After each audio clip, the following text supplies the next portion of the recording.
A man rides alone across the Wyoming plains. He hasn't spoken to another soul in weeks. He doesn't want to. Then his horse stops dead in the trail and refuses to move.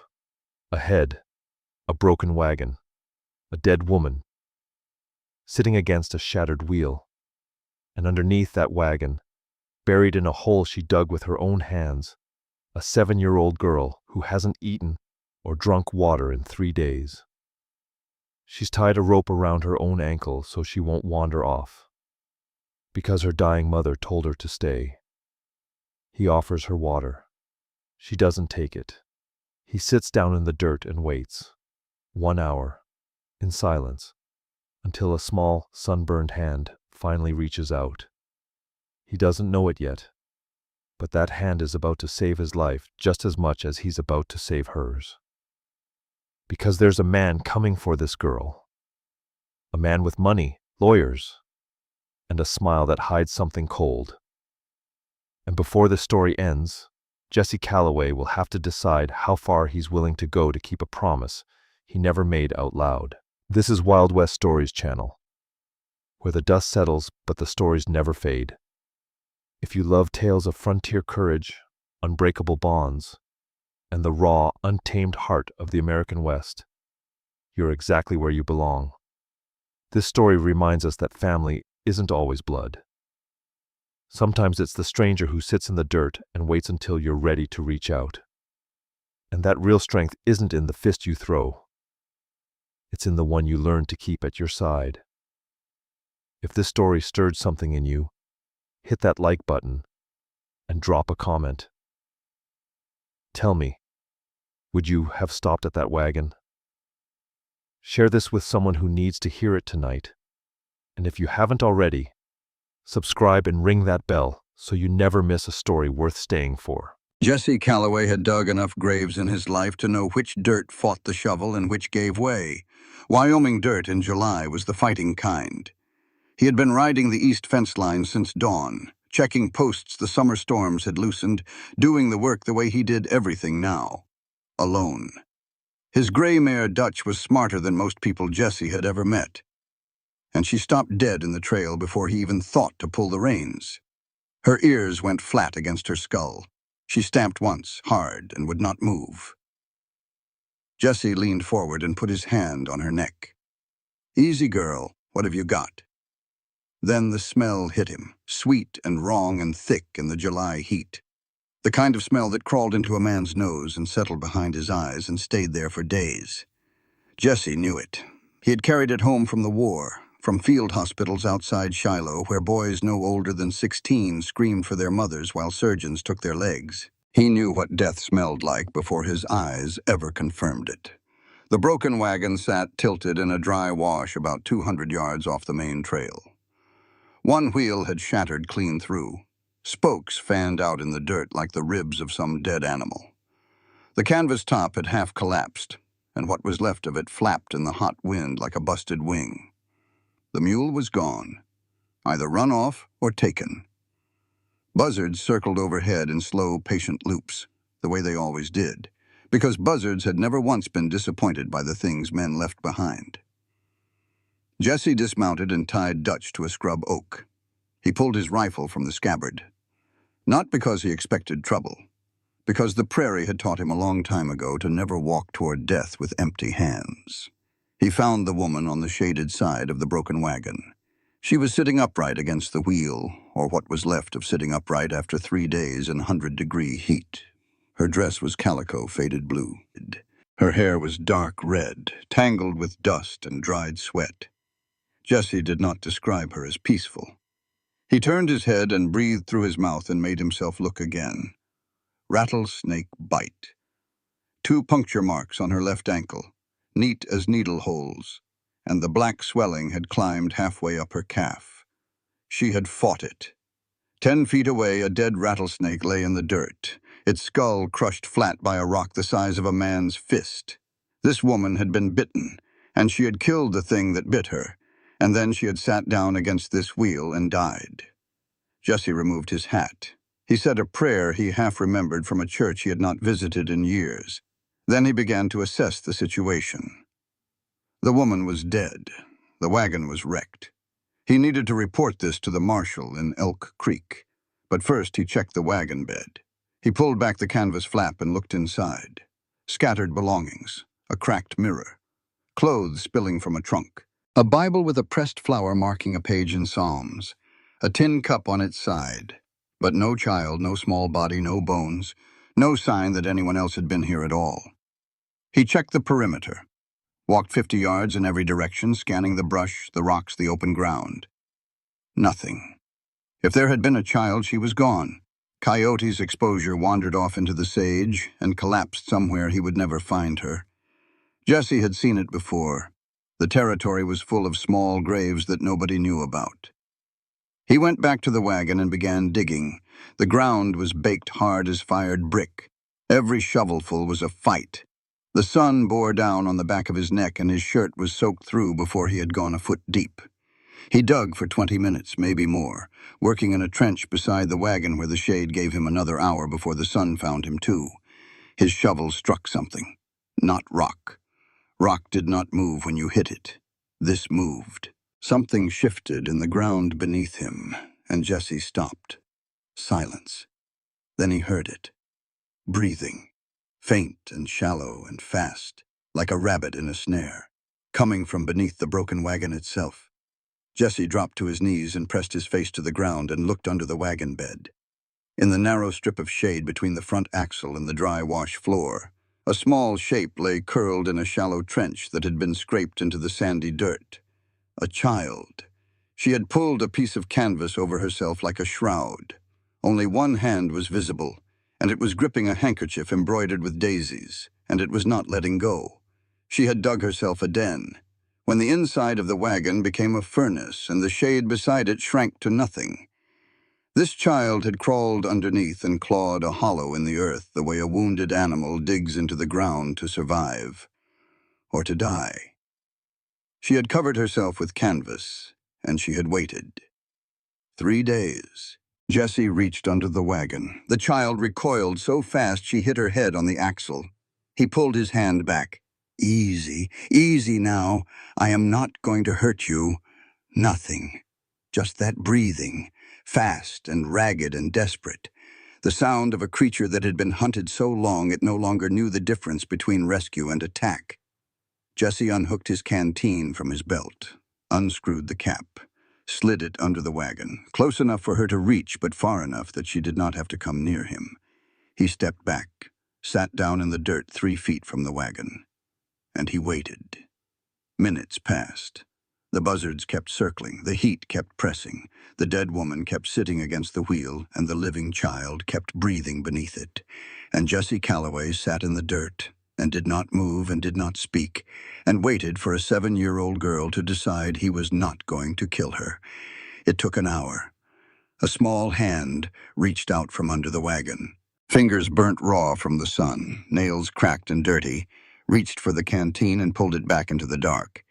He heard swallowing, choking, swallowing again. She drank the way people drink when they have forgotten water exists, and then remembered all at once. Jesse sat still. Slowly, inch by inch, she crawled out. Red hair matted with dirt and dried sweat. Skin burned so raw it had started to peel across her nose and shoulders. Lips cracked deep enough to bleed. And eyes, honey brown. The color of amber held up to firelight, staring at him without blinking. She did not speak. She looked at his hands, then his rifle leaning against the wagon wheel, then his face, then his hands again. Jesse turned his palms up, showed her they were empty. My name is Jesse. I've got a horse tied up over that rise there. Water. Food back at my place. You understand what I'm saying? She looked past him, toward the shaded side of the wagon where her mother sat against the wheel. She knew. She had known for 3 days. She had sat beside it, crawled beneath the wagon to survive it, and she knew. She looked back at Jesse. She studied his face the way a person studies a door they are not sure they should walk through. Then she held out her hand. When he lifted her, 2 things happened. The first was that she weighed almost nothing. A sack of flour, weighed more than this child. He could feel every rib through her dress, could feel her heart beating against his forearm like a bird trapped behind glass. The second thing was the rope. She had tied a length of rope from the wagon's undercarriage around her own ankle, a crude knot, child tied but pulled tight, and the skin beneath it was rubbed raw and scabbed over. Her mother had told her to stay with the wagon, and this girl had obeyed, not by sitting still, by binding herself to the wreckage so she could not wander off even if her mind broke and her legs tried to carry her away. Jesse cut the rope with his knife. The mark on her ankle was angry red, 3 days of chafing against hemp. He carried her to Dutch, set her in the saddle, climbed up behind her. She leaned back against his chest, and her breathing changed. It slowed, steadied, like something inside her recognized the feeling of a heartbeat against her back and remembered what safety used to feel like. Dutch started walking without being told. The mare knew the way home the way she knew most things, which was better than Jesse did. On the ride back, Jesse looked down at the child pressed against him. Her eyes were open but unfocused, watching the prairie scroll past like it was something happening to someone else. She smelled like dust and dried sweat, and something underneath that was faintly sweet, the way children smell when they have been in the sun too long. The way Lily used to smell after playing in the yard. His hands tightened on the reins until his knuckles went white. No, not again. You cannot do this again. But he did not turn the horse around. The cabin had 3 rooms, if you counted the silence.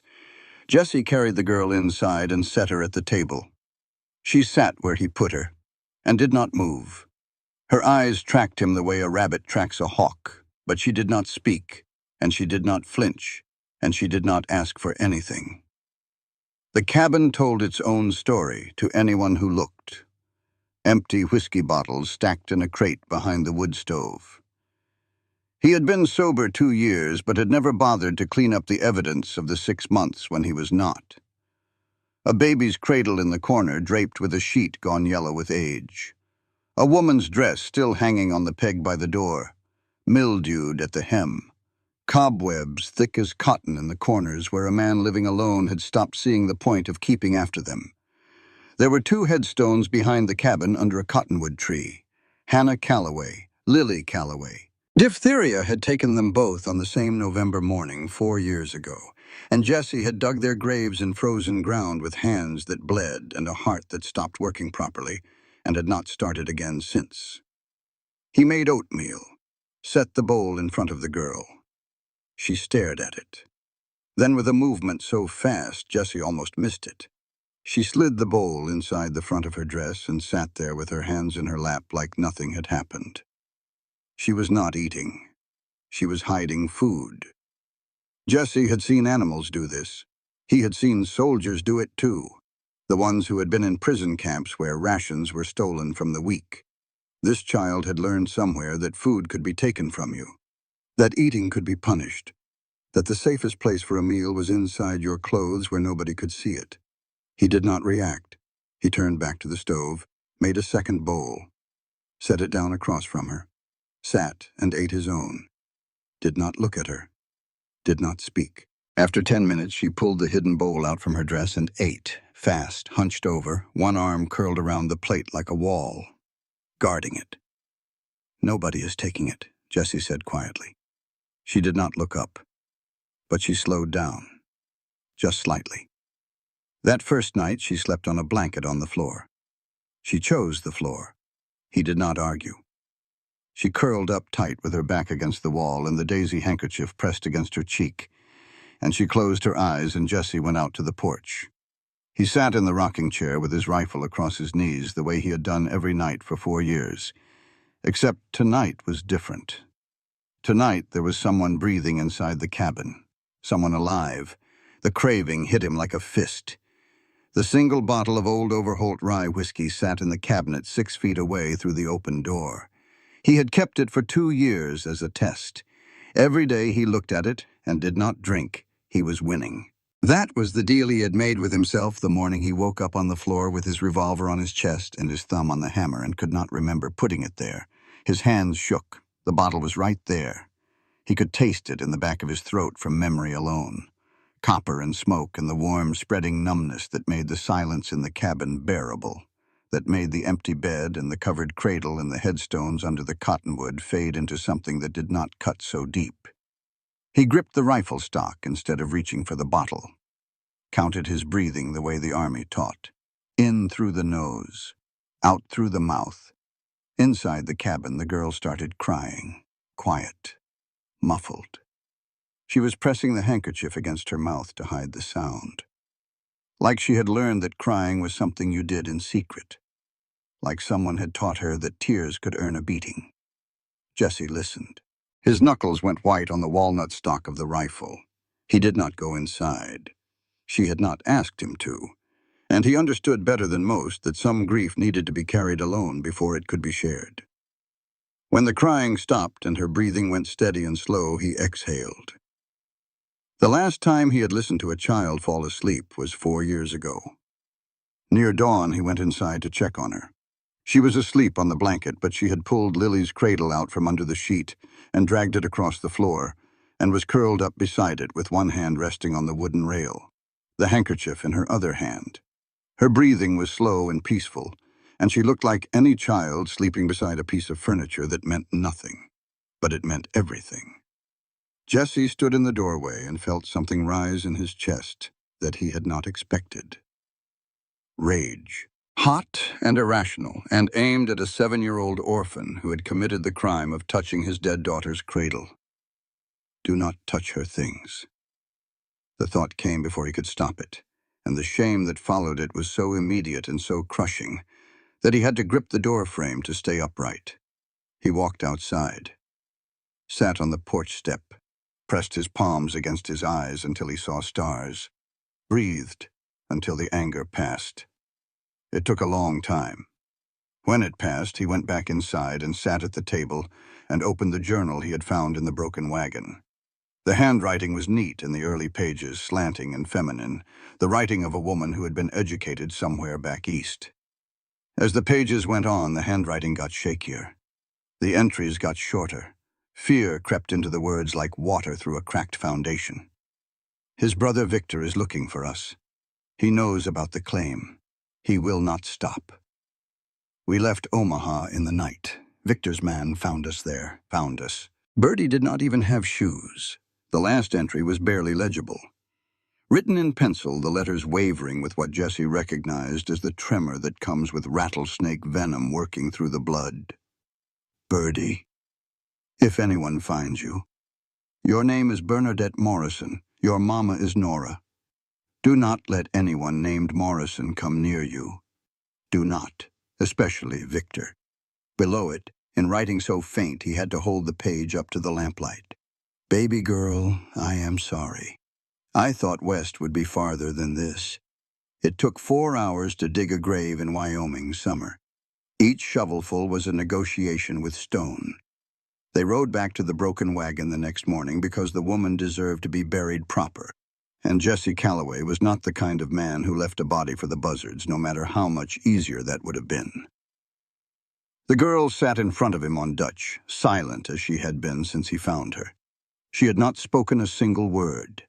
Not one. She communicated by looking or by not looking, by moving towards something or pulling away from it, and Jesse was learning to read her the way he read weather. By watching what the silence was shaped like. The July sun hammered down on them like a punishment handed out by a god who had lost his patience with the territory. Heat waves rippled off the ground and turned the horizon into something liquid and untrustworthy. Metal burned bare skin. Leather creaked and popped. Dutch's coat was dark with sweat before they had gone a mile. The broken wagon was where they had left it. The buzzards had been at work, and Jesse told the girl to stay on the horse while he dealt with what needed dealing with. He wrapped Nora Morrison's body in a canvas tarp and carried her to a spot on a low rise above the dry wash where a lone cottonwood stood. Good ground, shade, a view of the mountains to the west. If a person had to be buried somewhere in this territory, this was not the worst place. He started digging. The earth fought him. Every shovelful was a battle between iron and rock and baked clay that had not seen water since spring. He broke through the hard crust and hit a layer of gravel, and fought through that and hit more clay beneath. Sweat soaked through his shirt in minutes and dried in the heat almost as fast. His shoulders ached. His hip, the one with the shrapnel from Shiloh, sent bolts of pain down his left leg with every thrust of the shovel. The girl sat on a rock nearby and watched him. She did not look away. She did not cry. She watched with those honey-colored eyes that had already seen more than any child should see, and she did not blink. An hour in, she slid off the rock and walked to where her mother lay, wrapped in the tarp. Jesse started to call out to her, started to say, "Do not look," but he stopped himself. He had no right to tell this child what she could and could not look at. She had already seen the worst of it. She had lived beside it for 3 days. Bertie knelt down next to the tarp. She peeled the canvas back from her mother's face, just enough to see. Jesse's stomach turned, but he held still. The girl lay down beside her mother, cheek against cheek, her small hand finding her mother's cold hand. She stayed that way for a long time, not crying, not speaking, just lying beside the woman who had given her everything, including the last breath she had to give. When she finally stood up, she walked to Jesse and tugged his sleeve. She pointed at the grave, then at the cross he had fashioned from wagon planks and lashed together with rawhide. She wanted something added. Jesse did not understand at first. Bertie looked at him with an expression that was equal parts frustration and patience, the look a teacher gives a slow student, and she picked up a stick and wrote in the dirt, "Brave." Jesse carved Nora Morrison into the crossbar of the plank cross. Below the name he carved the word "brave." He drove the cross into the hard ground with the flat of the shovel head and stepped back. Bertie stood in front of the grave for a long time. Her lips moved, but no sound came out. Whatever she was saying to her mother, it was not for Jesse to hear. While the girl said her goodbye, Jesse went back to the broken wagon and searched it more carefully than he had the day before. He found more entries in the journal. He found a land claim certificate folded inside an envelope that had been tucked into the Bible. Silver mining rights in Colorado Territory, registered in the name of Nora Morrison. He found a revolver hidden under a false bottom in the trunk. All 6 chambers had been fired. The rattlesnake had been killed with a rock. So what had Nora been shooting at? And he found something else. 50 yards from the wagon, in the opposite direction from the main trail, hoofprints pressed into a patch of dried mud. Not the mule's prints.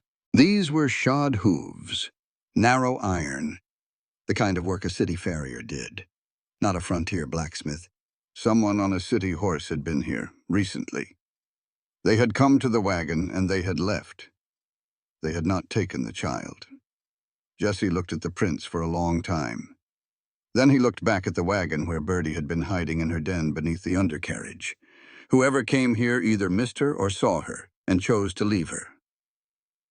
Neither answer was good. He put the journal and the land claim and the fired revolver in his saddlebag. He said nothing to Bertie. But from that point forward, he wore the revolver on his hip alongside the rifle on the saddle. On the ride back to the ranch, Dutch snorted and sidestepped. Jesse's hand went to the revolver and he scanned the horizon the way he had learned to scan tree lines during the war. To the south, where the trail curved toward Elk Creek, a thin column of dust rose against the pale sky. Someone moving, too far off to see who. Could be anyone. A rancher, a drifter, a drummer hauling tinware to the next town. Bertie saw it too. She pressed herself back against Jesse's chest and her whole body went rigid. He felt her heart beating hard and fast through the thin fabric of her dress. It was not grief in her eyes this time. It was recognition. She had seen riders on the horizon before, and it had never once been a good thing. Jesse nudged Dutch into a faster walk. Behind them, the cottonwood stood over fresh-turned earth and a plank cross that read, "Brave." Ahead, the cabin waited with its empty rooms and its ghosts. And somewhere between the two, on a road Jesse could not see, someone was riding with city horseshoes, and no good reason to be this far from anywhere that mattered. The days after the burial settled into a rhythm that Jesse had not planned and did not know what to do with. He had lived alone for 4 years. He knew the shape of solitary days the way a blind man knows the furniture in his house. Wake before dawn, coffee on the stove, feed the stock, ride the fence, come back, eat something that did not require effort or optimism. Sit on the porch until the dark came. Go inside, not sleep in the bed. That was the routine. That was the box he had built around himself, and it fit tight, and it was airless, and he had gotten used to the suffocation. Now there was a child in the box, and the box did not fit anymore. Birdie followed him everywhere, not because she wanted to, because she was afraid to let him out of her sight. The last person she had depended on had died sitting against a wagon wheel and left her alone in the dirt for 3 days, and this girl was not going to let that happen again. So she followed Jesse to the barn. She followed him to the fence line. She followed him to the woodpile and the creek and the chicken coop, and stood 3 feet behind him at all times like a shadow that had learned not to trust the sun. She did not speak. Not a word. Not a sound except the crying at night, which she still tried to hide behind the handkerchief. But she communicated. Jesse learned to read her the way he read the weather and the stock and the condition of the grass. She lined up small stones along the path from the cabin to the barn. He counted them once, and there were 13, 1 for each day since she had been found. She was counting time. She left food scraps on the porch railing every evening, bits of biscuit, shreds of dried meat. At first, Jesse thought she was hoarding again, stashing food in a new location. Then the orange cat appeared. It was a scrawny Tom, all ribs and attitude, with 1 torn ear and a coat the color of rust. It showed up on the 5th morning and sat on the porch railing and stared at Jesse with the supreme indifference that only cats and certain kinds of women could manage. Birdie saw it, and her whole body changed. Her shoulders dropped, her hands unclenched. She walked to the railing slowly, the way you approach something wild that you do not want to spook, and she held out a piece of biscuit. The cat took it. Then it sat on the railing and washed its face and waited for more. Jesse said, "He will move on." Birdie looked at him, and for the first time since he had found her under the wagon, something moved in her eyes that was not grief or fear. It was defiance. Small and fragile and brand new, like a match flame in a windstorm, but it was there. The cat did not move on. The nights were hard. Jesse sat on the porch with the rifle and fought the craving, and listened to Birdie cry in the dark. One night, a thunderstorm rolled in from the mountains, big and violent, the kind of storm that split trees and turned creeks into rivers. Lightning turned the yard white. Thunder shook the walls. Birdie screamed, not words, just sound. Raw animal terror ripped from a child's throat. Jesse ran inside.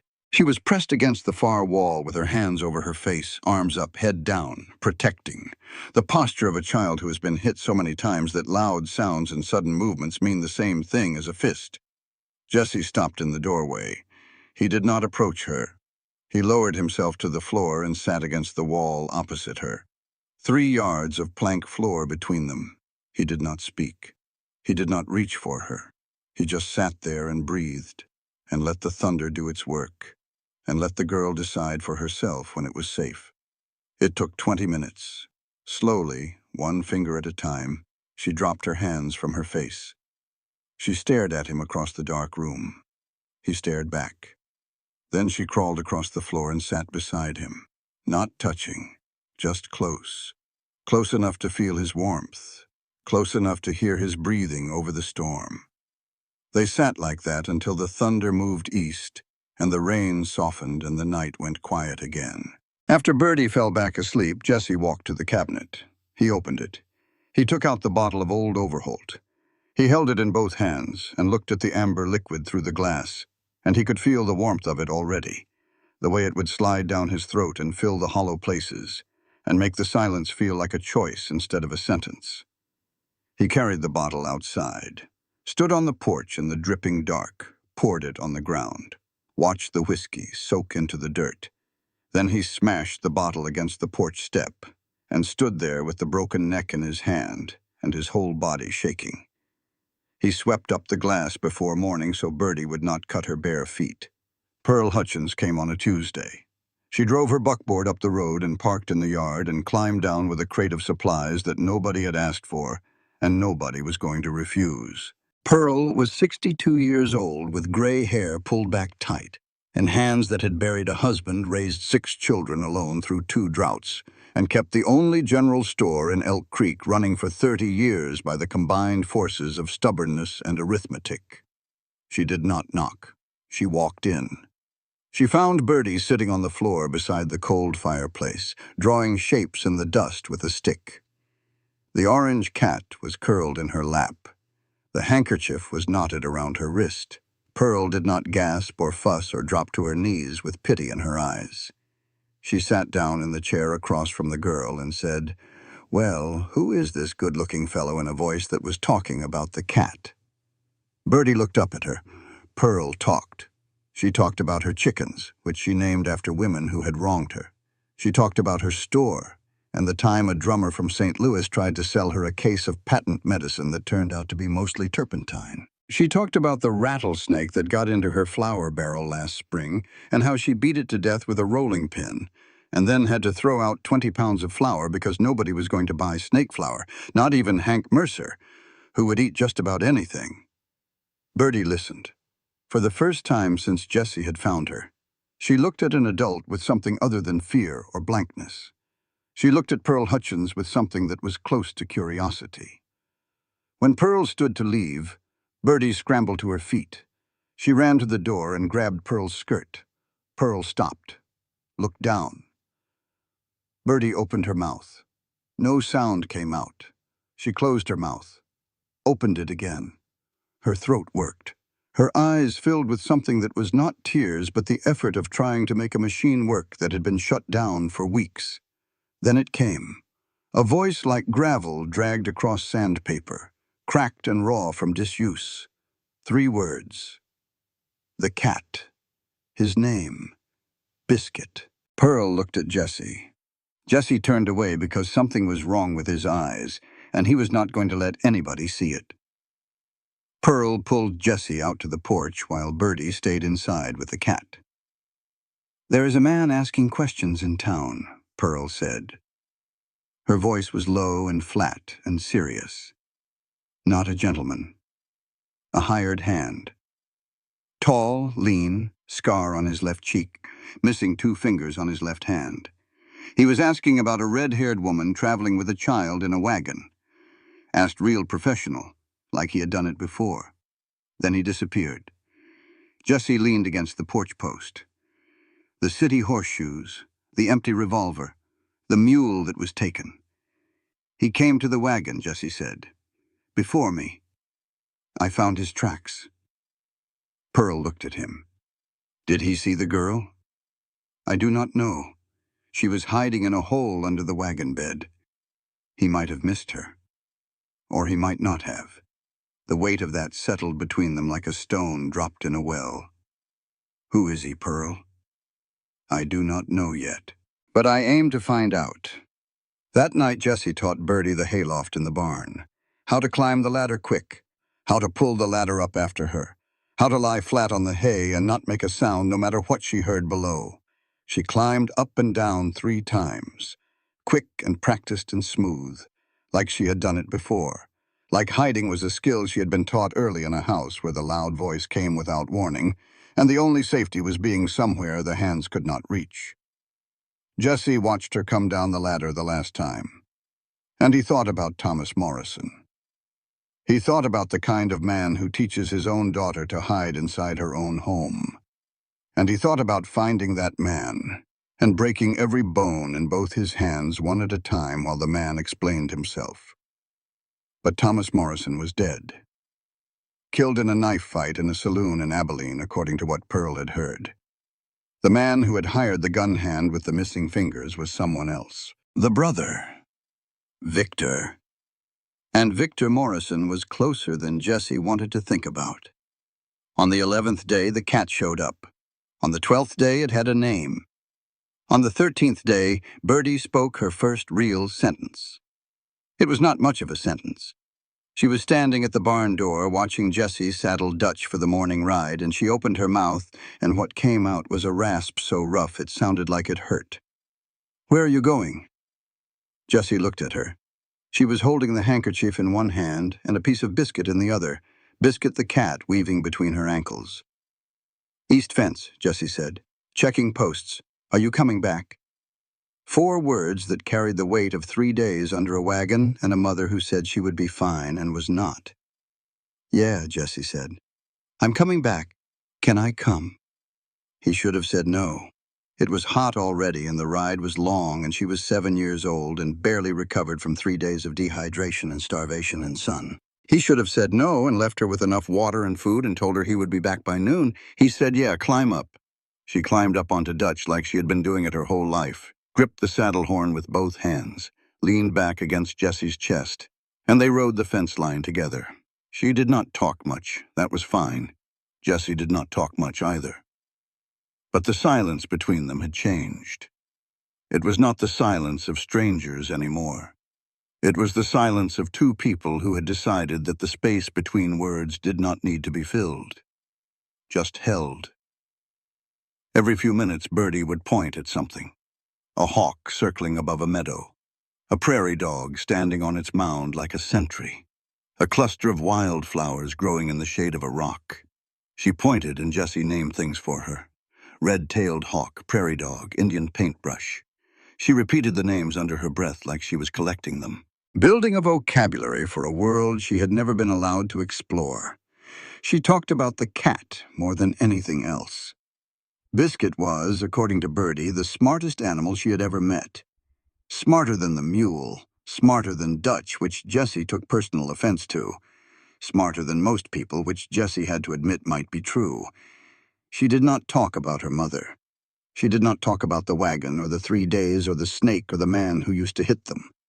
Those things sat inside her like stones at the bottom of a well, too heavy to lift and too deep to see. But they were there. Jessie knew they were there because of the things Bertie did that she did not know she was doing. She still hoarded food. He found biscuit halves wrapped in cloth under her pillow. Strips of dried beef tucked into the toes of the boots Pearl had brought her. She still flinched when Jessie moved too fast near her, when he reached for something on a high shelf or swung the axe at a piece of firewood. Her body remembered being hit, even if her mind was trying to forget. She still tied things to herself. He found her one morning with a piece of rope knotted around her ankle, the other end tied to the leg of the table. She had done it in her sleep. Jessie cut the rope without waking her and sat at the table with his head in his hands and breathed through the anger that had nowhere to go because the man who deserved it was already dead. The days got a rhythm. Jessie fixed fence and fed stock and chopped wood and did the 1,000 things a ranch demanded, and Bertie followed him and handed him nails and dragged hay bales that weighed more than she did and fell down and got up and did not cry. Not during the day. Crying was for nighttime. Crying was for the handkerchief and the dark. She started talking more. Short sentences, blunt questions. The kind of questions children ask that have no good answers. Why do coyotes sound sad? Because that is how they talk to each other. But they sound sad. Maybe talking is sad sometimes. Does Dutch ever get sad? I do not know. Ask her. She asked Dutch. Dutch did not answer, which Bertie took as confirmation that the horse was, in fact, sad, and she spent 20 minutes telling Dutch a story about a cat named Biscuit who could fly. Jessie listened from the other side of the barn wall and felt something crack in his chest that he had not felt crack in 4 years. A sound that wanted to be a laugh but had forgotten how. Pearl came again. She brought news and supplies and the particular kind of blunt wisdom that Jessie had learned to rely on even when he did not want to hear it. "The man with the missing fingers," Pearl said. "His name is Emmett Slade, former Confederate cavalry. Works as a hired gun out of Kansas City. He was employed by a man named Victor Morrison." Jessie stopped unloading the crate. The journal, Nora's handwriting shaking across the page. "His brother Victor is looking for us." Morrison is Thomas Morrison's older brother, Pearl continued. Thomas is the girl's father, and he is dead, killed in Abilene. Victor runs a saloon and a lending operation in Kansas City. He has money, he has lawyers, and he has been looking for Nora and the girl for months. Why? Pearl pulled a folded paper from her apron. It was a letter she had written to the postmaster in Omaha, who had written back. Nora Morrison passed through Omaha 4 months ago. She mailed 2 letters, one to a friend in St. Louis, one to a bank in Denver about a silver mining claim.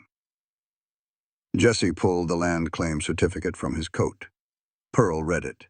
Her eyebrows went up. Silver mining rights in Colorado. Registered to Nora Morrison. That is what he is after, Jesse said. The claim. The girl is just the key to it. Pearl looked at him. That is what Nora thought too. Her journal says the same thing. He will not get her. Pearl put her hand on Jesse's arm and held it there until he looked at her. Jesse, she said, he is coming. When he comes, you need to be ready. Not with a rifle, with the law. The law does not favor a bachelor rancher with no legal claim to a child he found in a ditch. Then we make it favor you. I will write to Judge Whitmore in Casper. I have known him 30 years. He is fair. And if fair is not enough, Pearl squeezed his arm hard. Then we fight dirty. But we try fair first. She stayed for supper. Bertie talked more at that table than Jesse had heard in 2 weeks. She told Pearl about the chickens and how she had named them Maybelle and Ruthie and Hank Jr., and how Biscuit the cat had tried to fight Maybelle and lost. She told Pearl that Jesse burned the oatmeal every morning and that his coffee was so strong it could strip paint off a fence. Pearl watched the 2 of them go back and forth, and something softened in her face that she tried to hide and did not quite manage. At the door, she pulled Jesse aside. You are good at this, she said quietly. I do not know what I am doing. Nobody does. That is the secret. You just show up every day and try not to ruin them. That is a low bar, lowest bar there is, and you're clearing it. She drove off into the dusk. Jessie stood in the yard and watched her buckboard shrink against the sky. Birdie came and stood beside him. Biscuit the cat draped over her shoulder like a fur stole. I like her, Birdie said. She is a good woman. Jessie. Yeah. Are bad people coming? Jessie looked down at her. The sunset was turning her copper hair to fire, and her golden eyes were serious and steady, and he could not lie to her. She had been lied to enough. Maybe, he said, because of Mama's paper. Yeah. Birdie nodded. She adjusted Biscuit on her shoulder. She looked out at the road that led south to Elk Creek, and whatever was coming up it. Mama said the meanest man she ever knew smiled the prettiest. She said if a man smiles at you before he knows your name, count your teeth after. Jesse filed that away in the place where he kept the things Nora Morrison had taught her daughter. The woman had been dead for weeks, and she was still protecting this girl. We should go inside, Jesse said. Okay. Birdie paused. Jesse? Yeah. Thank you for not lying to me. Everybody lies to kids. You do not do that. He did not know what to say. So he just held the door open, and she walked through it, and the cat jumped down and ran to the fireplace, and the night came on the way nights come in Wyoming. Slow and enormous and full of things you could not see, but could feel pressing in from every direction. Victor Morrison brought 2 things to Elk Creek, a suit tailored in St. Louis, and just enough truth to make the lies sound reasonable. He arrived on a Tuesday afternoon, rode in on a bay gelding that cost more than most houses in town, wearing a dark suit that did not have a speck of dust on it despite 2 days on the trail. His boots were polished, his hair was combed, his face was clean-shaven, and he had the kind of jaw that looked like it had been carved out of good intentions. He tied his horse outside the saloon and bought drinks for everyone at the bar, and by sundown half the town thought he was the finest gentleman who had ever set foot in Elk Creek. Victor Morrison was 42 years old. He ran a saloon and a lending operation in Kansas City, and he had spent his adult life learning one skill above all others: making people believe what he wanted them to believe. In his own mind, the story was simple. His brother Thomas, God rest him, had married a woman named Nora who turned out to be unstable, dramatic, prone to wild accusations. When Thomas tried to discipline his household the way any man had a right to, Nora turned the child against him. Then she stole the girl and ran. 3 states, no word, no warning, kidnapping by any legal definition. Thomas drank himself to death trying to find them, got into a fight in Abilene, and died on the floor of a saloon with a knife between his ribs. Victor had identified the body. He had sat with his dead brother for an hour while the undertaker prepared the pine box. He had sworn on Thomas's grave that he would find Bernardet, the last Morrison, the only blood left. That was the version Victor told himself. And if there was another version underneath it, one where Thomas beat his wife bloody and Victor knew it and said nothing. One where Victor found the mining claim in Thomas's papers and felt something quicken in his chest that had nothing to do with family. Well, Victor Morrison was a man who kept his basements locked. Emmett Slade had ridden ahead by 2 weeks. Slade was former Confederate cavalry, tall and lean and quiet in the way that men who have killed for a living learn to be quiet. He was missing the last 2 fingers of his left hand from a saber wound at Brandy Station, and he did not talk about it or about much else. Victor paid him well, and Slade did what he was paid to do without asking the kind of questions that might complicate the answers. Slade had found the broken wagon before the rancher did. He had searched the wagon bed for documents, taken the mule, confirmed that Nora was dead. He reported back to Victor in a wire sent from Elk Creek. Woman deceased. Snake. Child not located. Wagon stripped. The child not located part ate at Victor in ways he did not examine too closely. Slade was thorough. If the girl was in the wagon, Slade would have found her. Unless she was not in the wagon. Unless she was somewhere else entirely. Under it, as it turned out. Hiding in a hole she had dug in the earth. Slade had not looked beneath the wagon because Slade was looking for documents and valuables, not for a 7-year-old girl lying in the dirt, trying not to breathe too loud. Victor did not know this yet. What he knew was that a rancher named Jesse Calloway had found the child and taken her to his spread, and was now, according to Slade's report, acting as though she belonged to him. That would need to be corrected. Victor's first stop in Elk Creek was the marshal's office. He introduced himself to Wade Pickett with a handshake and a document case, and the demeanor of a man who had nothing to hide because he believed, in the shining halls of his own self-regard, that he did not. Marshal. My name is Victor Morrison. I am here about my niece, Bernardet. I believe she is being held by a rancher named Calloway. He set documents on the desk. Birth record for the child. Death certificate for Thomas Morrison. A letter from a lawyer in Kansas City requesting transfer of custody to the nearest blood relation. Everything was stamped and signed and legal, and Victor Morrison smiled the way he always smiled, which was with every tooth and none of his heart. Marshal Pickett read the documents without expression. He had a face like sandstone and eyes that gave away nothing, and he had been federal law in Elk Creek long enough to know that the best-dressed man in any room was usually the one you had to watch the closest. I will look into it, Pickett said. Then Victor went to find Jesse Calloway. He found him at Pearl Hutchins' store buying nails and wire. Jesse was at the counter with his hat pulled low, and Birdie was in the back of the store sitting on a barrel feeding bits of peppermint to Biscuit the cat, who had ridden to town on her shoulder like he belonged there. Victor walked in. The bell above the door jingled. Pearl looked up from behind the register, and her face did something complicated and controlled. Victor saw Jesse first. He assessed him the way a card player assesses an opponent. Tall, lean, hard used, hands like leather, eyes like creek water in winter, the kind of eyes that did not show you what was behind them. He extended his hand. Mr. Calloway, I understand you have been caring for my niece. I am grateful. Truly. Jesse did not take the hand. He looked at it the way he would look at a snake he had not decided was dangerous yet. Her name is Birdie, Jesse said. Victor lowered his hand. His smile did not waver. Her name is Bernardet. Her mother called her Birdie. My brother called her his little bird. That detail, his little bird, landed in the room like a stone in still water. Either Victor Morrison knew this child well enough to know her father's pet name for her, or he had done his research with the precision of a man who understood that details were more convincing than declarations. Jesse did not know which was worse. "I have filed paperwork with the marshal," Victor said. "Blood relation. Next of kin. The law is clear on these matters. But I did not come here to make threats, Mr. Calloway.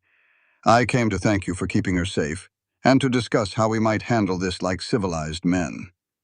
Jesse stared at him. This man did not match the monster in Nora's journal. He was calm, polished, reasonable. He sounded like a man who had lost his brother and wanted to make sure his brother's daughter was cared for. And that was the most dangerous thing about him. "I read the journal," Jesse said. "Her mother's journal. Nora was afraid of you." Victor's expression shifted. A flicker of something that might have been pain, or might have been calculation. Nora was a troubled woman. She was afraid of many things, most of them imaginary. I loved my sister-in-law. I tried to help her. She ran before I could. Mama said, "Do not trust the smile." Both men turned. Birdie was standing at the end of the counter. Biscuit sat at her feet. She was looking at Victor Morrison with those honey-colored eyes that had seen her mother die, and her father's fists fall, and a hired gun's boot prints in the dirt outside her window. Victor knelt. His face transformed into something warm and gentle, and entirely convincing. "Hello, sweetheart. You look just like your daddy." Same eyes. Birdie did not move. She looked at the kneeling man and the porcelain doll he had produced from his coat pocket and the smile that showed every tooth, and she said in a voice that was flat and clear, "I do not want the doll." "Why not, sweetheart?" "Because people who give presents before they ask your name are not giving to you. They are giving to themselves." The store went silent. Or went. Pearl's hands were gripping the counter so hard her knuckles had gone white. Jesse's hand had moved to the revolver on his hip without him telling it to. Victor's smile disappeared. For 1 second, maybe less, the mask slipped and what was underneath was cold and sharp and furious. Then the smile came back, smooth as poured water, and he stood up and nodded pleasantly and walked out the door. Pearl's hands were shaking. Birdie's were not. The barn burned at 2 in the morning, the hour when fire knows nobody is watching. The 2 weeks before it happened were the worst Jesse had lived through since the November morning he buried his wife and daughter. Victor Morrison worked Elk Creek the way a man works a piece of land he intends to own. He bought drinks at the saloon. He donated supplies to the church. He visited the schoolhouse and praised the teacher and told anyone who would listen that he was a concerned uncle trying to give his orphaned niece a proper home. It worked on some people. Hank Mercer, who ran the livery, told Jesse that Morrison seemed like a decent enough fellow. The widow Garrett told Pearl that it was not natural for a single man to be keeping a little girl on an isolated ranch. Even Reverend Colley, who should have known better, accepted a case of good bourbon from Victor Morrison and said a prayer for the family's reconciliation at Sunday service. While Victor smiled and glad-handed his way through the town, Emmett Slade operated in the dark. Jesse noticed the signs before he could prove them. The gate to the cow pen standing open when Jesse was certain he had latched it. Hoof prints in the mud by the creek. A dead rabbit placed on the porch step one morning, its neck wrung, laid out neat and deliberate. Not a gift, a message. "I can reach you any time I want." Jesse stopped sleeping. He sat on the porch with the rifle every night and stared at the dark and listened for the sound of hooves or boots or breathing that did not belong to him or the girl or the cat. The craving for whiskey came back in waves so strong they bent him double. He had smashed the bottle, but the want did not care about broken glass. It lived in his blood like malaria, dormant until it was not. One night he found a boot print on the porch itself. City boot, narrow sole, pointed toe. 3 feet from the door. Slade had been standing outside the cabin, looking in at the window while Jesse and Birdie slept. Jesse's hands shook for an hour after he found it. Not from fear, from the effort of keeping himself from saddling Dutch and riding into the dark to do things to Emmett Slade that the United States Army had taught him to do to enemy scouts behind Confederate lines. Then the fire came. Biscuit saved them. The cat let out a yowl that Jesse had never heard before, a sound like a bobcat being strangled, and Jesse was off the porch with the rifle before his eyes were fully open. The east wall of the barn was burning. Flames climbed the dry wood like living things, hungry and orange and moving faster than a man could run. Dutch was screaming inside. The high, terrified scream of a horse that smells smoke and knows what it means. Jesse threw the barn door open, and the heat hit him like a wall. He grabbed Dutch's halter and dragged her out. She bolted past him into the yard, eyes white, sides heaving. He went back in for the saddle, the tack, anything he could carry. Got the saddle and his tools, and a coil of good rope, and then a roof beam cracked overhead, and he ran. He stood in the yard and watched his barn burn. The winter feed was inside. Hay, grain, everything he had put up for the cold months. In Wyoming territory, losing your winter feed could mean losing your stock. Losing your stock meant losing the ranch. Losing the ranch meant losing the home. And losing the home meant losing Birdie. The kerosene smell was sharp and unmistakable. And there in the dirt beside the barn foundation, lit by the orange glow of the fire, were boot prints. City boots. Narrow sole. Pointed toe. Birdie stood beside him in the yard, barefoot, the handkerchief in one hand, Biscuit tucked under her other arm. The fire turned her face orange and her eyes into dark pools, and she said, "Did he do this?" "Yeah," Jesse said. "He did this. What do we do?" Jesse looked at the fire, looked at the road south toward Elk Creek, looked at his daughter standing in the light of the burning barn. He saddled Dutch in the yard by firelight. His hands were steady, even though his blood was not. He lifted Birdie onto the saddle, swung up behind her, and kicked Dutch into a run. They reached Elk Creek before dawn. Jesse left Birdie at Pearl's store, wrapped in a blanket on the settee in the back room. Pearl sat beside her with a shotgun across her lap and a look on her face that would have given pause to a grizzly bear. Jesse rode on, past the marshal's office, past the saloon, to the boarding house at the end of the main street where Victor Morrison had taken a room. His plan was not to report. His plan was to walk up the stairs and kick in the door and put his hands around Victor Morrison's throat and hold on until the man's polished boots stopped kicking. He dismounted. His hand was on his knife. The boarding house was dark. Victor's window was on the second floor, closed against the night air. Jesse put his boot on the first step. The sound of hooves behind him. He turned. Pearl Hutchins sat on a sway-backed mule in the middle of the street. She was in her nightdress with a coat thrown over it and her gray hair hanging loose, and she had ridden a mile in the dark on the back of a mule because she knew, with the certainty of a woman who had been reading men's faces for 62 years, exactly what Jesse Calloway was about to do. "Get back on your horse," she said. "Pearl, get on your horse, Jesse, right now. Because that little girl has already lost one parent to a dirt road in Wyoming, and she is not losing another to a hanging rope." He stood there on the boarding house step with his hand on his knife, and the fire still burning in the distance and the blood in his veins screaming at him to go up those stairs. "You walk in there and you kill that man," Pearl said, "and they hang you inside a month. And where does Birdie go? I will tell you where. The orphanage in Cheyenne. A building full of strangers where nobody knows her name and nobody cares that she likes cats and names everything she touches and survived 3 days in the dirt because her mama told her to hold on. Is that what you want?" Jesse breathed, in through the nose, out through the mouth, the way the army taught, the way he had been breathing his way through 4 years of darkness. He took his hand off the knife. He got on his horse. They went to the marshal. Pickett dressed in 2 minutes and rode out to the ranch with Jesse at dawn. He examined the boot prints, the burn pattern, the kerosene residue. "This was set deliberate," Pickett said. "I know. But I cannot prove who did it. Boot prints are not enough. He will say he was at the boarding house. Then what good are you, Marshal?" Pickett turned on him, eyes hard. I am good enough to keep you out of prison, which is where you are headed if you go after Morrison yourself. Think, Calloway. He wants you to react. He wants you to do something that puts you behind bars so he can walk into a courtroom and say, "The man keeping my niece is violent and dangerous." Do not give him that. Jesse stood in his burned yard and looked at the ashes of his barn and the feed that would have kept his stock alive through winter and the boot prints of a man who would burn a child's home to get what he wanted.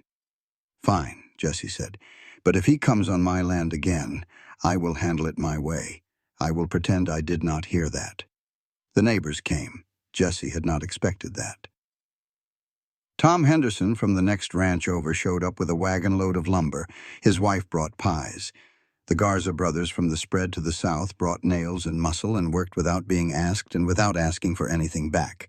Even old Hank Mercer, who had called Jesse peculiar behind his back for 4 years, drove up with a hammer and worked a full day. "Why?" Jesse asked him at the end of the day. Hank spat tobacco juice and squinted at the frame of the new barn rising from the ashes of the old one. "Because a man who burns another man's barn is not fit to raise a barn cat, let alone a child. And because I was wrong about you, Calloway. I said you were peculiar. You are not. You are just quiet. There is a difference." Jesse Calloway made it 19 days before he did the one thing that could cost him his daughter. The new barn stood where the old one had been, smaller, rougher, but standing. Birdie had painted a sign for the door that read, "Birdie and Papa's Barn," and nailed it up herself. She had misspelled barn as bran, and Jesse did not correct her because the sign was perfect the way it was. The town had divided quietly, the way small towns do when trouble walks in wearing a nice suit.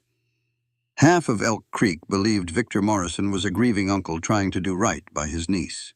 The other half believed Jesse Calloway was a good man who had earned the right to keep the child he had saved. The two halves did not argue openly because that was not how things worked in a place where everybody knew everybody and grudges lasted longer than winters. But the tension was there, stretched tight as a bowstring, waiting for someone to let it snap. Victor Morrison provided the snap. He came to Pearl's store on a Thursday morning carrying a basket of supplies. Canned peaches, a bolt of calico fabric, a bag of peppermint sticks. He set the basket on the counter with the smile that never quite reached his eyes and said, "This is for the girl, for Birdie." Pearl looked at the basket the way she would look at a rattlesnake coiled on her counter. Jesse was there. He had brought Birdie to town for supplies, and the girl was sitting on a barrel in the back of the store feeding biscuit scraps from a piece of ham Pearl had given her. Jesse heard Victor's voice, and something in his chest went cold and then immediately hot. Victor saw him. "Calloway," he said, "pleasant as a Sunday sermon. I heard about the barn. Terrible business. I hope you are rebuilding." Jesse said nothing. He watched Victor glance at Birdie. It lasted half a second. Most people would not have caught it. But Jesse had spent 4 years reading silence and stillness, and the small movements that people make when they think nobody is watching. Victor's glance at Birdie was not the look of a man who loved a child. It was the look a man gives a horse he intends to buy, appraising, calculating. How much is she worth and how much will I have to pay? They stepped outside. Victor was mounting his horse.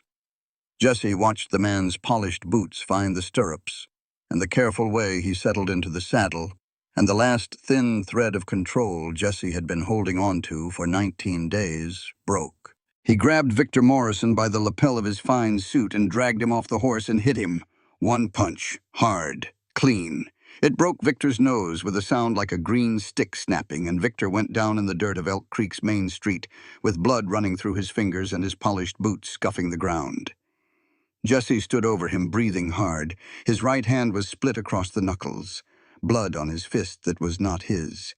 Victor lay in the dirt. He looked up at Jesse through the blood and the dirt, and he smiled. "Thank you, Mr. Calloway. You just gave me the case." The words hit Jesse harder than any punch could have. He understood immediately what he had done. He had walked into the trap that had been set for him since the night the barn burned. Victor Morrison had pushed and prodded and poked and waited for Jesse to do exactly this. Exactly this. 3 witnesses. The bartender standing in the saloon doorway. The livery boy. The widow Garrett watching from her window with her curtain pulled back and her mouth already forming the words she would tell everyone in town before sundown. Marshal Pickett arrived. He pulled Jesse back with a grip like iron. "One more, and I lock you up," Pickett said. "And while you are sitting in my jail, who is keeping that girl?" Jesse stood in the street with blood on his hand and the taste of copper in his mouth, and the absolute certainty that he had just handed Victor Morrison everything he needed. He turned around. Birdie was standing at the corner of Pearl's store. She had watched the whole thing. She was staring at Jesse with an expression he recognized because he had seen it before. In the thunderstorm. In the cabin when he moved too fast. The expression of a child watching a man use his fists. The walk home was the longest of Jesse's life. Birdie sat in front of him on Dutch and did not speak. Not one word for the entire hour. The silence between them had changed again, and this time it was not comfortable. It was the silence of a child rearranging everything she thought she knew about the man she was sitting against. When the cabin came into sight, she spoke. Quiet, careful, testing each word the way she always did. "Papa, did it hurt him? When you hit him?" "Yes," Jesse said. "It hurt him." Silence. A long time. "Papa, are you going to hit me? Ever?" The question hit Jesse like a bullet in the chest. Not the pain of it, but the horror. The sheer gut-emptying horror of hearing his daughter ask him the question that she had learned to ask because a man named Thomas Morrison had taught her that men who loved you could also hurt you, and the two things lived in the same hands. "No," Jesse said. "Never. Birdie, never. Daddy said that too." Jesse had no answer. There was no answer. He held her tighter on the saddle and closed his eyes and said a prayer for the first time in 4 years, not to God, to himself, to a promise that he would be worthy of the word she had given him. Papa. He would be worthy of it or he would die trying. That night he sat on the porch. Birdie was asleep inside. He looked at his right hand in the moonlight. Knuckles swollen and split and crusted with dried blood. The same hand that had buried Nora Morrison under a cottonwood. The same hand that had carved Brave into a wooden cross. The same hand that had held Lily while she burned with fever 4 years ago. The same hand that had broken a man's nose in the street. He thought about Thomas Morrison. He thought about men whose hands could build things and break things, and how the line between those two kinds of men was thinner than anyone wanted to believe. Inside the cabin, Birdie talked in her sleep. One word over and over: do not, do not, do not. Jesse could not tell if she was dreaming about Thomas Morrison or about him. And the fact that he could not tell was the worst thing he had ever felt. Worse than grief, worse than whiskey, worse than the empty bed where Hannah used to sleep. Because grief could be buried, shame had to be carried. The lawyer, Arthur Grimes, had 2 kinds of clients: the ones who were right, and the ones who were right but would lose anyway. Jesse Calloway walked into his office in Casper and sat down across the desk, and Grimes took one look at him and knew which kind he was. The ride to Casper took 2 days. Jesse and Birdie camped the first night on open prairie under a sky so full of stars it looked like someone had taken a handful of salt and thrown it across black cloth. Birdie tried to count them. She made it to 47 before she fell asleep against Jesse's shoulder with Biscuit, the cat, curled in her lap. Jesse sat up with his knife, not his rifle. After the punch, after seeing Birdie's face in the street, he had left the revolver at the cabin. A punishment he gave himself. If he could not trust his hands with a man's jaw, he would not trust them with a trigger. He would protect his daughter with a blade and bare hands, and the knowledge that violence was a door he had walked through too easily and needed to learn to keep closed.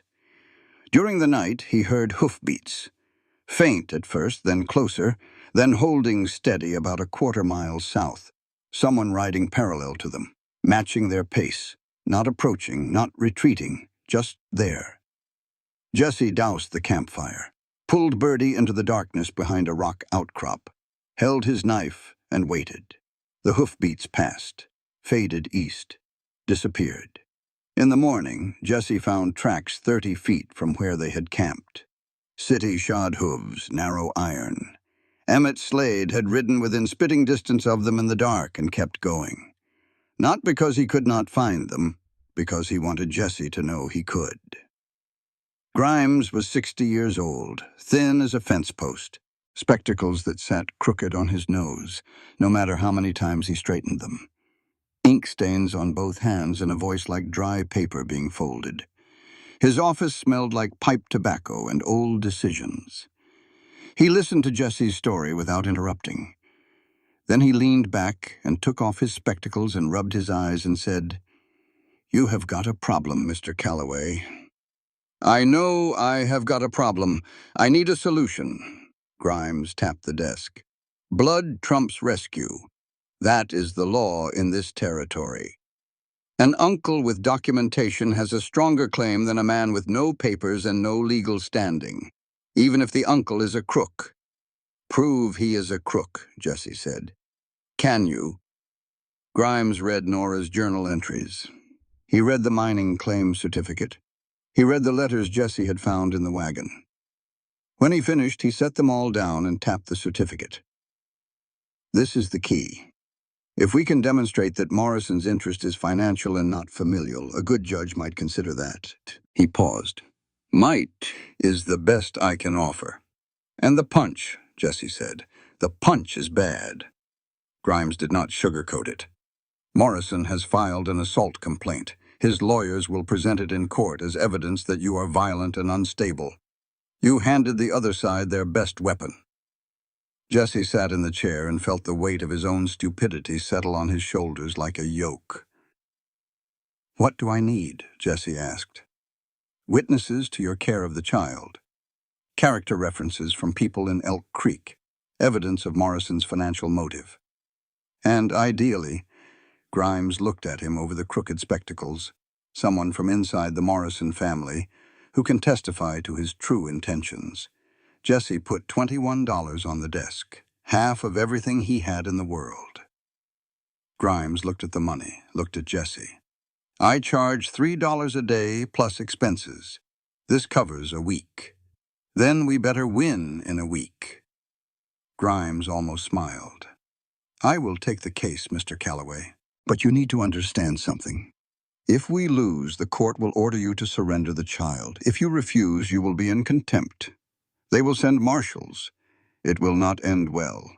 Then we do not lose. That is not how law works. It is how I work." On the road between Casper and the ranch, they passed a wagon heading east. A family. Mother and daughter, the girl about Birdie's age. The mother had her arm around her daughter, and they were laughing about something Jesse could not hear. Birdie watched them pass. Her face changed. The light went out of it the way light goes out of a room when someone closes a shutter. She stopped talking. For the rest of that day and into the evening, Birdie did not say a word. She was back inside the silence, curled up behind the wall she had built in the first days after the wagon, and Jesse could not reach her. He panicked. He tried talking to her, tried asking questions, tried telling her about the stars and the hawk he saw, and the way Dutch's ears moved when she was thinking. Nothing. Birdie sat in front of him on the horse and stared at the road and was gone. That night they camped in a shallow draw. Birdie lay curled on her side with her back to Jesse, and the handkerchief pressed against her face. He sat up and watched her and tried to figure out what he had done wrong. He was about to give up and try to sleep when her voice came. Tiny, cracked, barely there. "I am forgetting Mama's smell." Jesse went still. "I try to remember, and I cannot. I try so hard, and it is going away." This was not philosophy. This was not a 7-year-old being wise beyond her years. This was a child lying in the dirt, experiencing the most brutal truth of grief. That the people you love do not just die once. They die again and again, every time a detail fades, every time you reach for a memory and find it thinner than it was the day before. The smell goes first, then the voice. Then the face softens and blurs until you are not remembering a person anymore. You are remembering a memory of a person, and it is not the same thing. It is never the same thing. Jesse could not fix this. He could not return to Bertie the smell of her mother's hair, or the warmth of her mother's hands, or the sound of her mother's voice saying, "Hold on, baby. Someone will come." All he could do was lie in the dark 3 feet from a grieving child and tell her the only true thing he had. "You will not forget her, Bertie." "How do you know?" "Because I still remember how Lily smelled, like sunshine and soap. 4 years. And I still remember. Silence, the crickets, the wind. Will you remember me? If I go away, you are not going anywhere. But if I do, then I will remember everything, every single thing. I swear it." She reached back in the dark and found his hand. Small fingers, rough from ranch work, hot from the day's sun. She held on, fell asleep, holding on. In the morning, Jesse was making oatmeal at the boarding house in Casper where they had stopped for the second night. Bertie sat at the table. She reached for the honey jar. "Papa, hand me the honey." Both of them froze. The words sat in the air between them, like something that had been waiting a long time to be said and had finally found its moment. Bertie's eyes went wide. "Did I say that wrong?" "No," Jesse said. His voice was not steady, but he did not care. "Say it again." "Papa, hand me the honey. Here." No embrace, no tears, no dramatic declaration. Just honey on a table in a cheap boarding house in Casper, Wyoming territory, and a word that rearranged everything that mattered in Jesse Calloway's life. On the ride home, they stopped at Nora's grave. Bertie placed a wildflower on the dirt and stood with her hands clasped in front of her. Then she spoke, not to Jesse, to the cross. "Mama, I found someone. He has got a temper, but he is trying." The church hall in Elk Creek had never held this many people, not even at Christmas, because Christmas never threatened to take someone's child. Every pew was full. People stood along the walls. They crowded the doorway and spilled onto the steps. Jesse had not known half these faces existed, but they were here and they were watching, and the weight of their attention pressed down on him like a hand on his shoulder. Judge Whitmore sat behind a table at the front of the room. He was 70 at least, white beard trimmed close, eyes that missed nothing and gave away less. He wore a black coat buttoned to the collar despite the heat, and a glass of water sat untouched beside his gavel. He had ridden circuit from Casper, and he had read the filings, and he looked at both sides of the room the way a man looks at a mess he has been asked to clean up. Victor Morrison sat on the left with 2 lawyers. The lead was a man named Harlan Quaid, silver-haired, tall, voice like a preacher at a funeral. He had come from Cheyenne, which meant Victor was spending real money. Victor himself was calm and composed, hands folded, boots gleaming. He looked like a man who had already won and was waiting for the formalities. Jesse sat on the right with Bertie Pearl and Arthur Grimes. Grimes had arrived on the morning stage looking like he had slept in his suit, which he had. He spread his papers on the table and adjusted his spectacles and told Jesse, "Do not speak unless I tell you to. Do not react to anything the other side says, and for the love of God, do not clench your fists where the judge can see them." Jesse unclenched his fists. Bertie sat between Jesse and Pearl. She wore the blue cotton dress Pearl had sewn her. Her red hair was brushed and tied back with a ribbon. She held the daisy handkerchief in her lap. Biscuit the cat was not present, which Bertie considered an injustice. Whitmore struck the gavel once. "This hearing will come to order. Case of Morrison versus Calloway. Custody of the minor child Bernadette Morrison, known as Bertie. Petitioner's counsel will present first." Quaid stood. He was good. Jesse had to give him that. His voice filled the room without shouting, and his words were organized and clear and devastating. "Your Honor, this case is straightforward. My client, Victor Morrison, is the biological uncle of the child. He is her closest living blood relative. Her father, Thomas Morrison, is deceased. Her mother, Nora Morrison, is deceased. Under territorial law, Section 14 of the Custody and Guardianship Act, Mr. Morrison has a rightful and immediate claim to guardianship. He paused. Let it settle. Furthermore, Your Honor, Mr. Calloway assaulted my client 3 weeks ago in full view of witnesses. He broke Mr. Morrison's nose. This is a man with a demonstrated history of violence. A war veteran who has lived in near total isolation for 4 years, who by multiple accounts barely spoke to his neighbors. We ask the court to consider what kind of environment this represents for a young girl. Jesse felt Birdie's hand tighten on his arm. He covered it with his own and kept his face still. Grimes stood. He was shorter than Quaid and rumpled where Quaid was pressed, but his eyes were sharp behind those crooked spectacles and his voice carried. Your Honor, I will not argue Section 14. The law is clear. But the law also provides for exception when the blood claimant's interest is not in the welfare of the child, but in the exploitation of the child's assets. I intend to demonstrate that Victor Morrison's petition is motivated entirely by financial interest in a silver mining claim registered to the child's deceased mother. Victor's jaw tightened. Quaid was on his feet. Objection. Speculation. It is evidence, Grimes said. And I have it. Whitmore held up his hand. I will hear the evidence. Sit down, Mr. Quaid. Grimes called Pearl Hutchins first. Pearl walked to the witness chair and sat down and folded her hands the way a woman does when she has been holding something for weeks and is finally allowed to set it on the table. She told them about Jesse, about the 4 years of silence and grief, about the morning he rode into town with a sunburned child on his saddle, and how the girl could not speak and could not stop shaking, and how Jesse Calloway had looked at Pearl with an expression she recognized because she had seen it once before, on her own face, the day she pulled her son Samuel's body from the creek. She told them about Birdie, how the girl had gone from a ghost to a child, how she laughed now, how she named everything, how she talked to a cat like it was a senator and argued with Jesse about burned oatmeal and learned to ride a horse and painted a sign for the new barn door. Quaid cross-examined. Mrs. Hutchins, is Mr. Calloway a relative of the child? No. Does he have any legal documentation of guardianship? He has her trust. That is worth more than paper. A murmur went through the room. Grimes called Dr. Abel Crawford next. Crawford described Birdie's condition when Jesse first brought her in. Dehydrated, sunburned, malnourished, showing signs of prolonged trauma, and her condition now, healthy, gained 8 pounds, responsive, social. She laughs. Mr. Grimes, Crawford said, when I first examined that child, I did not believe she would ever laugh again.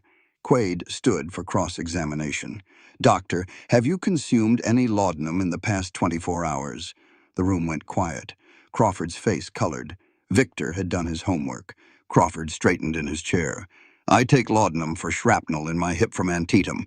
I also stitched 300 wounds in a field hospital while men like your client were counting their money in Kansas City. Next question. Grimes called Marshal Pickett. The marshal took the stand with the careful deliberation of a man who knows he is walking through a field of things that bite. Marshal, have you investigated any incidents involving Victor Morrison during his time in Elk Creek? I have. 3 weeks ago, Mr. Calloway's barn was burned deliberately. I found kerosene accelerant and boot prints consistent with city-made footwear at the scene. Pickett paused, looked at the judge, then delivered the detail that Grimes had been saving.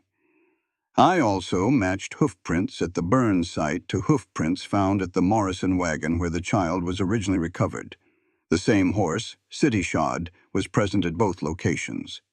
Someone visited that wagon before Mr. Calloway found it. Someone saw the dead woman and left without rendering any aid to the surviving child. The room erupted. Victor's face went tight. In the back row, Emmett Slade stood up and walked out the door without looking at anyone. The act of a man who would not be questioned under oath. Grimes submitted Nora Morrison's journal into evidence. Whitmore read the key passages in silence. The mining claim certificate was presented. The room was still. Then came the turn that nearly broke everything. Grimes leaned toward Jesse during a brief recess. His face was gray. We have a problem.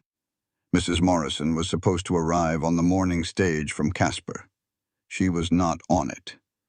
Jessie's blood went cold. Pearl had spent 3 weeks tracking down Doris Morrison through postal records and letters and the network of women who talked to other women across state lines.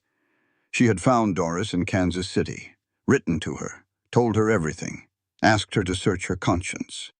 Doris had written back. She had agreed to come. She was their best witness. Their only witness who could testify to Victor's true motives from inside the family. And she was not here. Victor may have found out. He may have intercepted her, threatened her. Or she may have simply lost her nerve. A woman who had been afraid of her husband for 12 years, choosing fear over courage at the final moment. Jessie could not blame her. He could only watch his case collapse. The hearing resumed. Grimes fought hard with what he had. The journal, the witnesses, the boot prints. But Jessie could feel the room shifting. Whitmore was fair, and fair meant following the law. And the law said blood. Quaid delivered his closing, simple and brutal. The law is clear, Your Honor. Blood prevails. Jessie stared at the table. Pearl gripped his arm so hard it hurt. Birdie sat very still. She was sensing it. The way children sense when the adults around them are losing. When the air changes and the voices get tighter and the smiles disappear. The church door opened. Every head turned. A woman stood in the doorway, thin, exhausted, wearing a traveling dress that had been slept in and ridden in and sweated through. Her hair was brown, pulled back loose, and her face was pale with dark circles under her eyes, and she was breathing like she had been running. She had not been on the morning stage because the morning stage was being watched. She had gotten off the train 1 stop early in a town called Rock Springs and borrowed a horse from the livery and ridden 30 miles through the night over roads she did not know in a territory she had never seen. Because Pearl Hutchins had written her a letter. And in that letter, Pearl had described a little girl with red hair and honey-colored eyes who had survived 3 days beside her mother's body in the Wyoming heat, and found a man who called her Birdie, and carved her mother's name on a wooden cross, and sat on a porch with a rifle every night so nothing would hurt her. And Doris Morrison, who had spent 12 years being afraid, decided that she was done. Victor went white. His composure cracked, and for 1 second the room saw what was underneath. Not a gentleman, not a grieving uncle. A man who was watching his carefully constructed story fall apart. Doris walked to the front of the room. She did not look at her husband. She looked at the judge. My name is Doris Morrison. I am Victor's wife, and I am here to tell the truth. Victor stood. Doris, you do not know what you are doing. Whitmore's gavel came down. Sit down, Mr. Morrison. I will hear this witness. Victor sat. His hands gripped the edge of the table. His knuckles were white. Doris spoke calmly, factually, without drama. She did not need drama. The truth was enough. My husband does not want that child. He has never wanted children. He has never wanted anything except money and the influence it buys. He learned about the silver mining claim 6 months ago when Thomas died and his effects were sent to our home. He found letters from Nora mentioning the claim. He has been looking for her ever since. Quaid objected. Whitmore overruled. When he learned Nora was dead and the girl was alive, Doris continued, he told me his exact words. The brat is worth more alive than the mother ever was. The room went silent. The kind of silence that happens when something true has been said that cannot be unsaid. He does not intend to raise her. He intends to petition the Colorado courts for control of the mining claim as her guardian. Once the claim is transferred, he plans to send her to a boarding school in the East and forget she exists. She paused. He sent Emmett Slade to find Nora. Slade found the wagon. He confirmed Nora was dead. He searched the wagon for the mining documents, and he reported back to my husband without helping the child. Victor stood. His voice was low and dangerous. You will regret this, Doris. Doris turned to face him. Something had changed in her. The trembling had stopped. The fear was gone. In its place was something hard and bright and fierce. The same look that Bertie got when she had decided something and nothing in the world was going to change her mind. "I have regretted every day of our marriage, Victor. Today will not be one of them." Whitmore asked if the child wished to speak. Jessie whispered to Bertie, "You do not have to." "Yes, I do," Bertie said. She stood up. She walked to the front of the room on bare feet. She was so small she barely reached the top of the judge's table. She looked at Judge Whitmore with those golden eyes that had seen things no child should see, and she did not give a speech. She untied the daisy handkerchief from her wrist, the handkerchief her mother had given her, the one she had held for 3 days under a broken wagon, the one she slept with and cried into and gripped so tight her knuckles went white. Her anchor, her last connection to the woman who had told her to hold on and wait. She placed it on the judge's table. "Mama said, hold on to this until I am safe. I want to give it back. Because I am safe now, that was all. No rhetoric, no argument. A child returning a keepsake because she believed she was home." During the 30-minute recess, Victor Morrison walked to where Jessie stood. Not angry, not threatening. Exhausted. The polish was gone. The suit was wrinkled. His broken nose had not healed straight, and it made him look like what he was. A man who had been hit by something he deserved. "Thomas beat her," Victor said quietly. "I know. I did not stop it. I thought if I could get the girl, fix something." Jessie looked at him. For the first time, he saw not a villain, but a man. A broken, selfish, complicated man who had made the wrong choice at every fork in the road and convinced himself he was going straight. "You want to fix something," Jessie said. "Walk out that door and do not come back." Victor looked across the room at Bertie. She looked back at him. She was not afraid, she was just waiting. Victor walked out. He did not look back. Whitmore returned. The room stood and sat. The judge opened his leather folder and took his time the way judges do when they know that what they are about to say will change lives. "I have considered the evidence. I have heard the witnesses. I have read the deceased mother's journal. I have heard Mrs. Doris Morrison's testimony, and I have heard from the child herself. Section 14 of the Custody and Guardianship Act grants priority to blood relations. That is the law, and I am bound by it." Jessie felt the floor shift under him. Bertie's fingers dug into his arm. However, the word hung in the air. The same act provides for exception when the court determines that the blood claimant's interest is not in the welfare of the child. The evidence before me paints a clear picture of a man whose interest is financial and not familial. Furthermore, this court has heard testimony from a physician, a federal marshal, a storekeeper, a pastor, and citizens of this community who attest to Mr. Calloway's character and his care of this child. And I have heard from the child herself, who expressed her wish with a clarity that many adults would do well to match. Whitmore looked at the room, then at Jessie. "Mr. Morrison's petition for custody is denied." The room stirred. Whitmore raised his hand. "Mr. Calloway, this court grants you temporary legal guardianship of Bernadette Morrison, effective immediately. You will file formal adoption papers within 60 days through the territorial court in Casper. The mining claim registered to Nora Morrison will be held in trust for the child until she reaches 18 years of age, administered by this court. And Mr. Calloway, the assault on Mr. Morrison is on record. Any further act of violence and I will revisit this ruling. Am I clear?" "Clear, Your Honor." The gavel fell. Once. Final. Bertie ran to Jessie. He picked her up.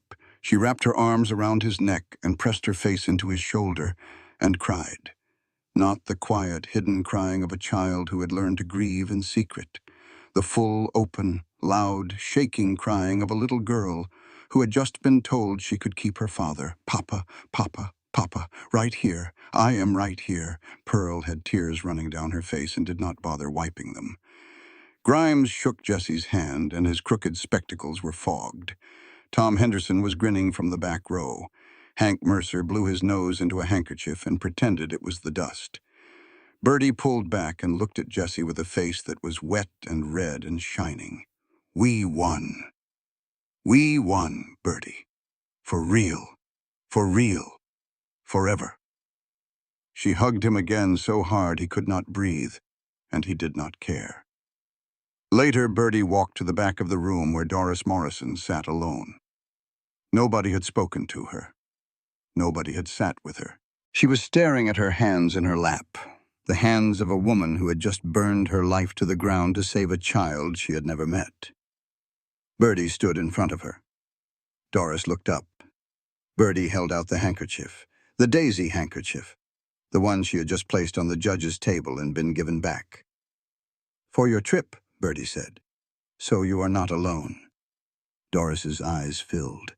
She took the handkerchief and held it against her chest and knelt and put her arms around Bertie, and the two of them held on. Pearl drove Doris to the stage depot that afternoon, bought her a ticket to Denver where her sister lived, packed a basket of food for the journey, because that was Pearl, always showing up with exactly what was needed.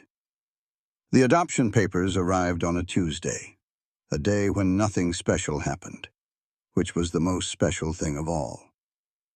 The courier rode out from Casper and handed Jessie an envelope sealed with the territorial stamp. Jessie stood in the yard holding it, turning it over, running his thumb across the seal like he was not sure it was real. Bertie came out of the cabin with Biscuit on her shoulder. The cat had gained weight since the summer. He was fat and orange and unimpressed by the legal system. "What is that?" Bertie said. "Papers. What kind of papers? The kind that make you legally mine." Bertie put Biscuit down. The cat protested. She ignored him. She took the envelope from Jessie's hands and opened it carefully, and unfolded the papers and looked at the words. She was 7. Legal language was not built for 7-year-olds. But she found the ones that mattered. It says Bernadette Morrison Calloway. She looked up. "Calloway. Like you." "Like you," Jessie said. No dramatic embrace, no sweeping music. Bertie folded the papers with the careful precision of a child who understood that some things were too important to crumple. She carried them inside and placed them in Nora's Bible, next to the pressed flower her mother had kept. Past and future, side by side between the pages. Then she walked back outside, and Jessie was standing where she had left him, and he was crying. Not turning away, not hiding behind his hand or his hat, or the hard, squinting expression he wore like armor. Standing in the autumn sunlight with tears running down his face and his hands at his sides and his shoulders shaking. Bertie did not speak. She walked to him and reached up and put her small hand on his cheek and wiped the tears with her thumb. Her fingers were rough from ranch work and warm from the sun. "It is okay, Papa. This is the good kind." He knelt down and put his arms around her and held on. Biscuit rubbed against his leg and meowed, and Bertie laughed into his shoulder. And Jessie Calloway cried the way a man cries when he has been carrying something heavy for 4 years, and someone finally helps him set it down. Marshal Pickett rode out that evening with news. Victor Morrison had been arrested in Kansas City.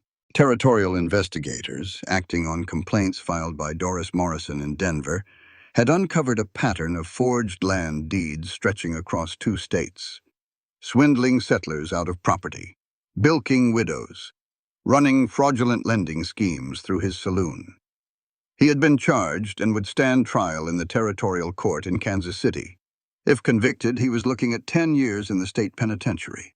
His assets were frozen. His lawyers had dropped him. Emmett Slade had vanished. No one had seen him since he walked out of the church hall. No one expected to see him again. Jessie listened, nodded, asked one question. His wife. "She all right? Heard she's in Denver with her sister. Opened a seamstress shop." Good enough. Pickett turned to go, then stopped.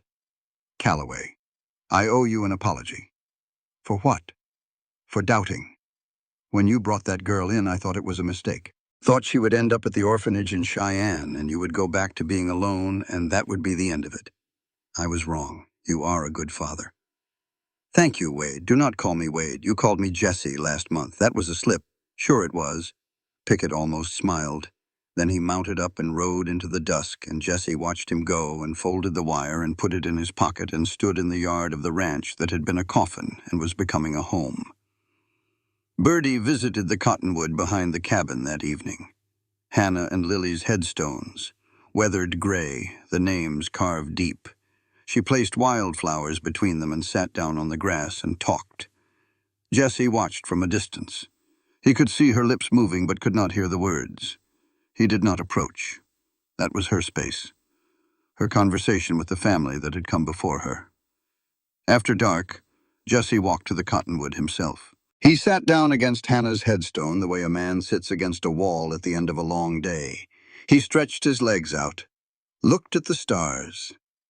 "I found the reason to stay, Hannah. Thank you for waiting while I figured it out." That was all. He sat for a while. Then he stood and brushed off his pants and walked back to the cabin where lamplight glowed through the windows and a girl's voice was telling a cat a story about a horse named Nora who could fly. The fall deepened. Mornings turned sharp with cold. The cottonwood leaves went gold and then brown and then fell and covered the ground around the headstones like a blanket. Birdie started school. She was terrified the first morning and Jesse talked her through it in the yard while she gripped her primer with white knuckles. "You survived 3 days alone on the prairie," Jesse told her. "You stood up in front of a judge. You named a cat Biscuit and a fish Gerald. You can handle school."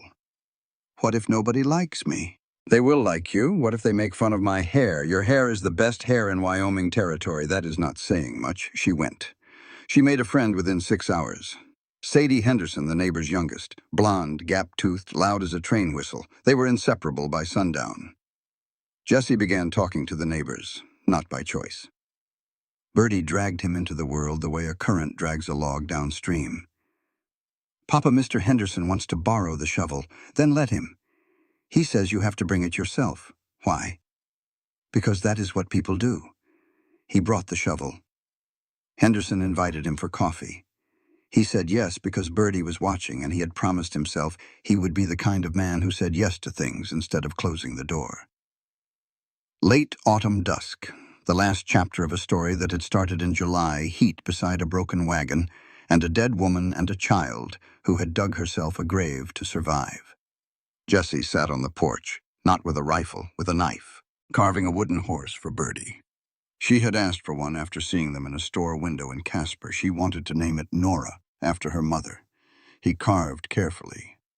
The mane flowing like real hair, the legs mid-stride, the wood smooth under his blade, making it beautiful because she deserved beautiful things. Birdie sat on the porch step, bare feet in the cool dirt, trying to teach Biscuit to sit on command. The cat regarded her with the patient disdain of a creature who understood that humans were fundamentally ridiculous, and that the proper response to their commands was dignified indifference. From inside the cabin came the smell of beans cooking on the stove. Not burned. Jesse had finally learned to watch the pot. "Papa, yeah, you know the day you found me. I do. You could have ridden past. Lots of people would have. Maybe. How come you did not?" Jesse looked at the knife in his hand. The half-finished horse. The yard where 3 chickens scratched in the dirt. The cat pretending not to care, the girl who was his daughter. "Dutch stopped," he said. "The horse stopped, so you stopped. Sometimes horses know things people do not." Silence. Birdie scratched Biscuit behind the ear. The cat permitted it. "Papa. Yeah. I am glad Dutch stopped. Me too, Birdie." Behind the cabin, under the cottonwood, Hannah and Lily lay in warm ground. To the north, under another cottonwood, Nora rested beside a plank cross that read, "Brave." And on the porch, a man and his daughter sat watching the sky go dark. Not running from anything, not running toward anything, not waiting for anything, just here, just this. And it was enough. This content was carefully researched, developed, and manually edited by our team to deliver meaningful stories with valuable life lessons. Every narrative is crafted to entertain, inspire, and empower our audience. We believe that great stories can change lives, and we are committed to bringing you content that matters. Thank you for being part of our community.